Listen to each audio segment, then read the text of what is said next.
As we all know, Vatican City is the smallest country in the world. This is a very lovely place to be, and if you're a very religious person just like me, you would definitely want to visit Vatican City in your lifetime. If you're planning to visit the Vatican City, it's always advisable that you book your ticket on time and have a tour guide with you. The tour guide is going to help explain all the notable things you will see and you would like to know about.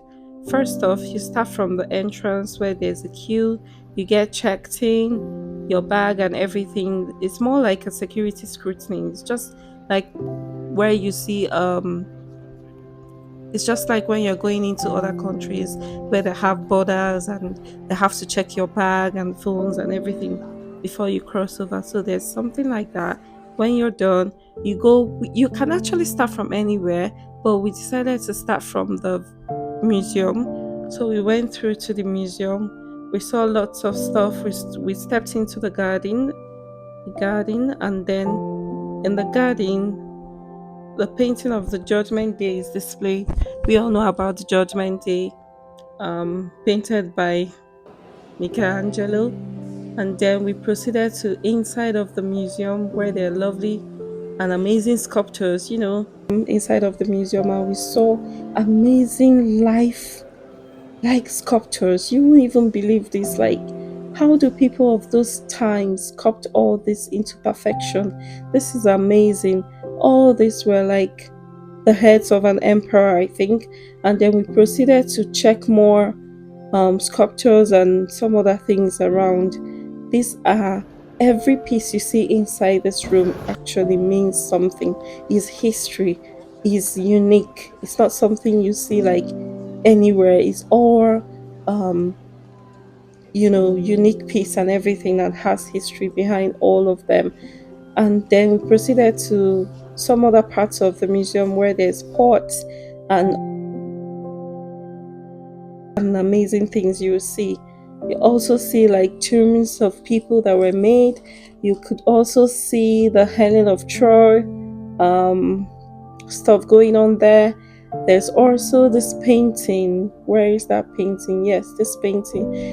I think from my tour guide, he explained that the hand that is hanging up was removed at some point, and people kept factoring how the hand was actually placed to get um, this paint depicted on this sculpture, and people came up that the hand would have been moved backwards for it to appear this way. And then he went on and proceeded to tell us more tales about some of the things we could see here, like the basin, the floor, and so many other artifacts around here. Let's not forget that um, Vatican is also made up of amazing items that was gathered all over the world. So that's not to mention that all this was gotten from only Italy. It was also gotten from other amazing parts of the world. And this particular painting is a bit, unique, because as you could see the first painting, it looks like um, the stone was facing the other way, and then this is the second picture. It looks like it was facing the middle, and then this, if you look at the other picture, it looks like the stone has turned away. Can you see the difference? Okay, so we proceeded to keep going through all the parts of the museum.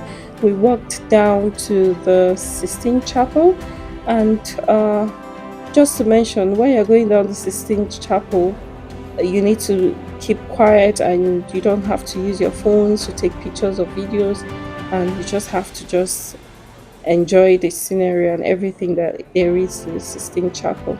I'm not going to talk much about the Sistine Chapel because it's not actually allowed to take pictures or video in here, so I'm going to keep that um, private and just keep that for you who wants to come and visit anytime soon.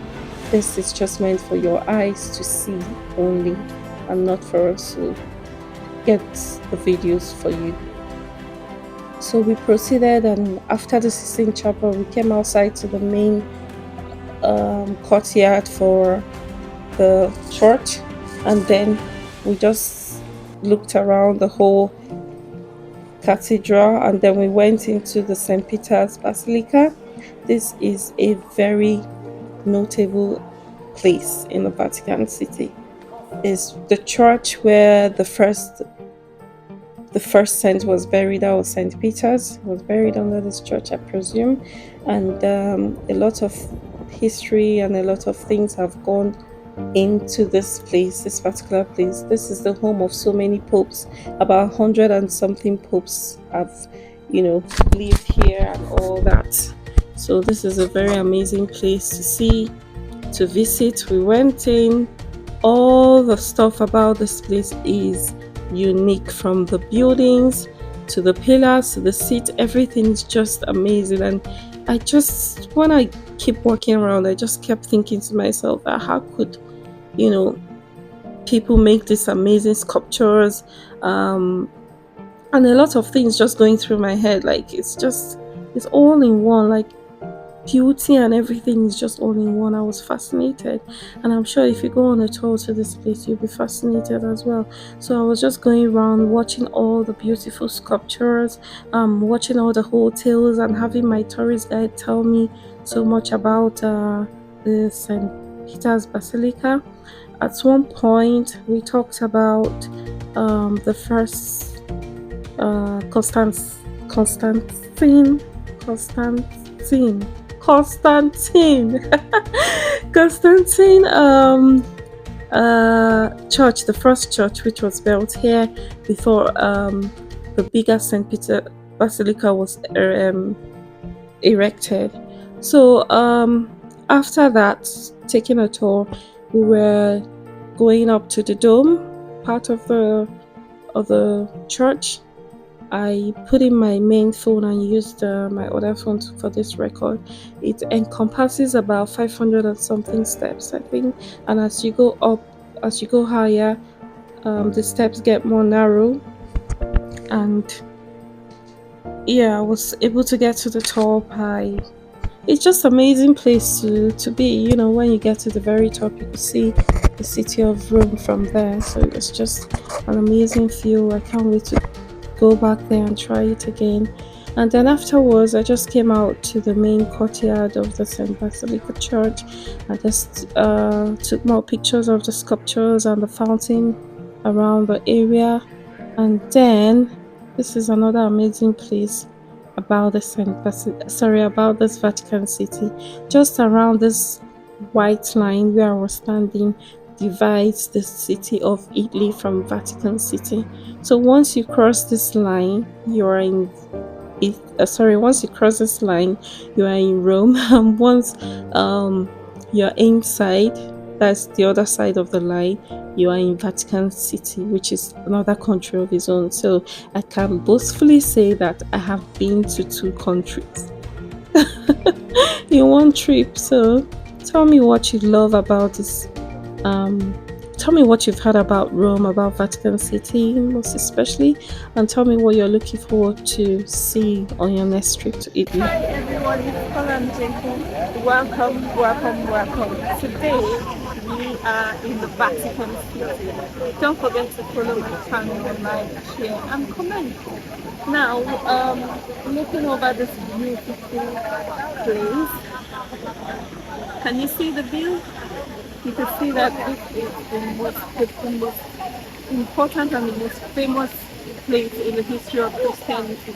Over here, you can see the St. Peter's Basilica Church, and just right beside it, you can see the closed window, and somewhere in the middle of those buildings, you can see the roof of the Sistine Chapel.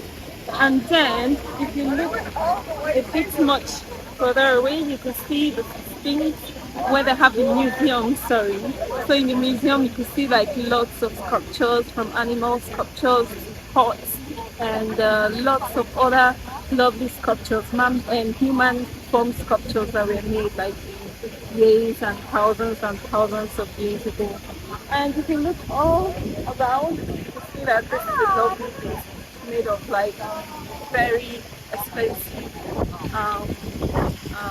building materials and all that. So right now I'm trying to locate. Oh yeah, that's a beautiful house already. Lots of, I can't even think out of so many sculptures that they have around here. So yeah, that's just it is. I'm more than amazed. I have no words because I've seen lots of amazing stuff here. But one of the most important things I'm looking out for now is to see where they have the boundary between Vatican City as a country and Rome. So come with me, let's go find it.